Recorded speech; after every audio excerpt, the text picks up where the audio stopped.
आगे बढ़ते चंडीगढ़ से खबर है। सीपीए इंडिया रीजन जोन 2 सम्मेलन का आज दूसरा दिन है। पहले दिन लोकसभा अध्यक्ष ओम बिरला ने सम्मेलन का उद्घाटन किया। सीएम नायब सैनी ने कार्यक्रम में शिरकत की। लोकसभा अध्यक्ष ओम बिरला ने संबोधन दिया। विकसित भारत 2047 के लक्ष्य पर जोर दिया गया। लोकतंत्र में संस्थाओं की भूमिका पर प्रकाश डाला। पंचायत से संसद तक मजबूत लोकतंत्र की बात कही। नीति निर्माण में जनभागीदारी बढ़ाने पर जोर दिया। युवाओं के कौशल और नवाचार पर फोकस किया गया। तो वहीं मजबूत नीतियों से निवेश और विकास को बढ़ावा मिलने की बात भी कही गई। संसदीय सम्मेलन का आज दूसरा दिन है और आज का दिन भी काफी महत्वपूर्ण है। बता दें कि 10 जून तक यानी कि कल तक 3 दिवसीय ये सम्मेलन रहने वाला है, जिसमें कि 15 राज्यों के जो प्रतिनिधि हैं वो इस सम्मेलन में शामिल हुए हैं। लोकतंत्र में संस्थाओं की भूमिका पर इस दौरान प्रकाश डाला गया। कल इसका आगाज हुआ। लोकसभा के अध्यक्ष ओम बिरला ने इसकी शुरुआत की। नीति निर्माण में जन भागीदारी बढ़ाने पर जोर दिया गया। निवेश और विकास को बढ़ावा मिलने की बात कही। तो बता दें कि सीपीए इंडिया रीजन जोन 2 सम्मेलन का आज दूसरा दिन है और आज का दिन भी उतना ही महत्वपूर्ण है। कल इसका शुभारंभ जो है किया गया। कल इसका आगाज हुआ। लोकसभा के स्पीकर ओम बिरला ने इसका शुभारंभ किया। तो वहीं आज इसका दूसरा दिन है और 10 जून तक यानी कि कल इसका अंतिम और तीसरा दिन रहेगा। तो विकसित भारत 2047 के लक्ष्य पर फोकस किया जा रहा है।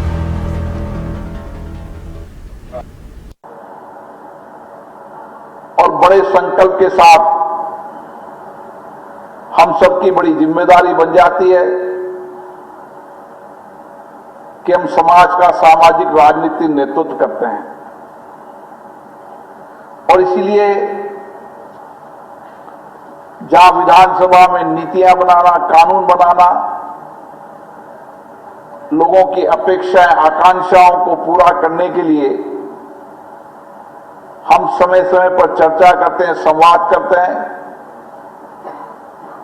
हमारी लोकतांत्रिक व्यवस्था के अंदर सहमति भी, असहमति भी है, लेकिन सबके विचार आना, सबके दृष्टिकोण आना, सबके मत आना और उसके साथ फिर राज्य और देश के विकास की संकल्पनाओं को पूरा करना, यह हमारा दायित्व रहता है। और इसीलिए ये 21वीं सदी का यह दशक हम सबके लिए बहुत महत्वपूर्ण है। मुझे खुशी है यह बताते हुए कि वर्ष 2025 में हमने डिपार्टमेंट ऑफ फ्यूचर, जिसकी चर्चा अभी की गई है, उसकी स्थापना की गई, जो देश में अपनी तरह की एक अलग अनूठी पहल है।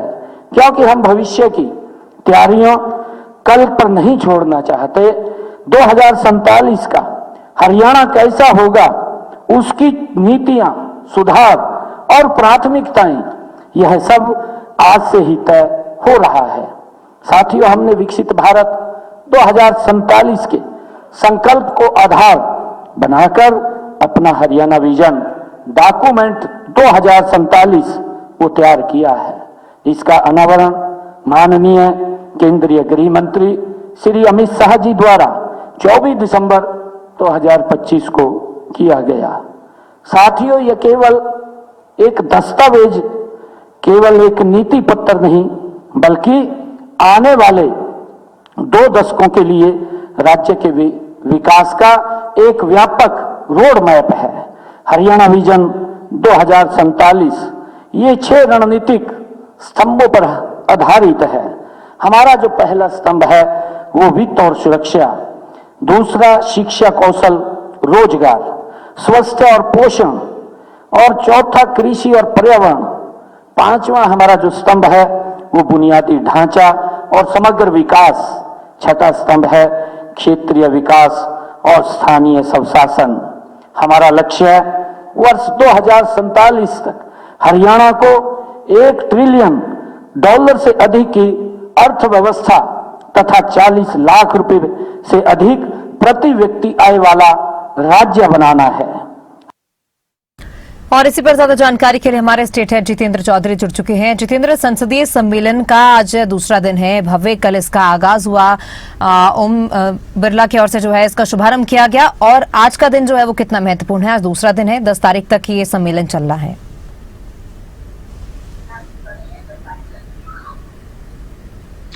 देखिए, बिल्कुल कल हमने विधानसभा के अंदर देखा था कि किस प्रकार से इस पूरे कार्यक्रम को लेकर के जो तैयारियां हैं वो की गई थी और कार्यक्रम की अध्यक्षता जो है किस तरीके से जो लोकसभा स्पीकर है ओम बिरला वो करते हुए नजर आए थे।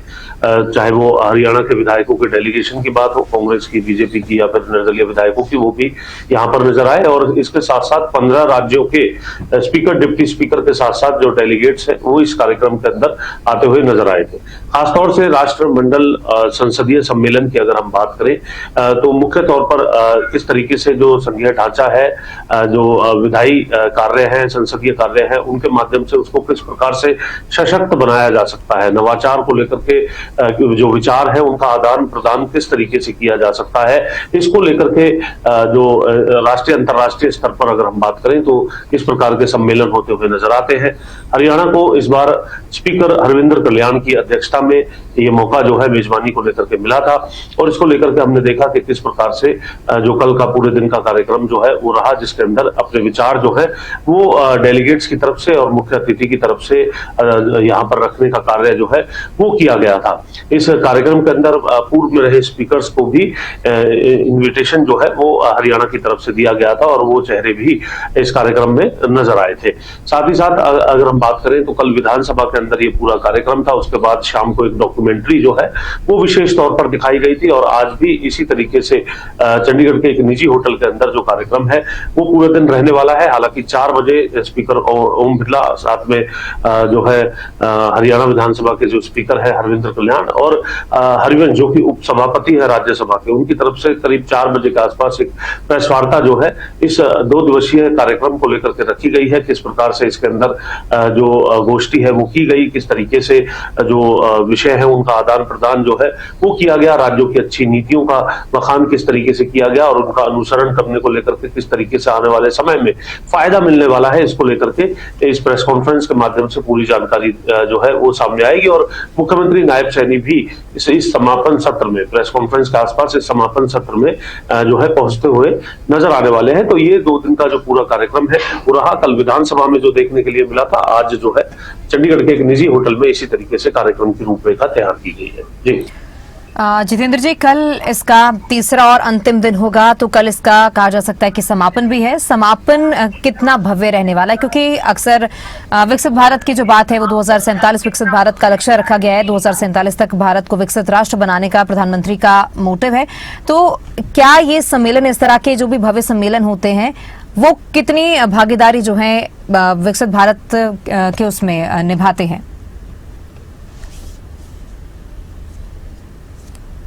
देखिए, हमने कल विधायकों से बात की, एक एक करके तमाम विधायकों से बात की, तो उन्होंने बताया कि किस प्रकार से मिशन 2047 को लेकर के इसमें जो चर्चा है वो की जाएगी। विकसित भारत, विकसित हरियाणा को लेकर के किस तरीके से आगे बढ़ा जा सकता है, इसको लेकर के मुख्य तौर से जो ये विचार जो है वो आदान प्रदान किए जाएंगे। हालांकि कांग्रेस के विधायकों की तरफ से बताया गया कि जिस तरीके से संसदीय प्रणाली को अपनाने वाले जो देश थे उनके बीच में जो है ये कॉमनवेल्थ जो संसद पार्लियामेंट्री एसोसिएशन है वो उसको बनाया गया था और उसको व्यापक रूप देने को लेकर के इस तरीके की शुरुआत भी की गई है। और नॉर्थ जोन 2 की जो ये बैठक है इस तरीके से की जा रही है और इस बैठक के मार्फत जो विचारों का जो आदान प्रदान है, योजनाओं का जो आदान प्रदान है वो देखने के लिए मिल रहा है।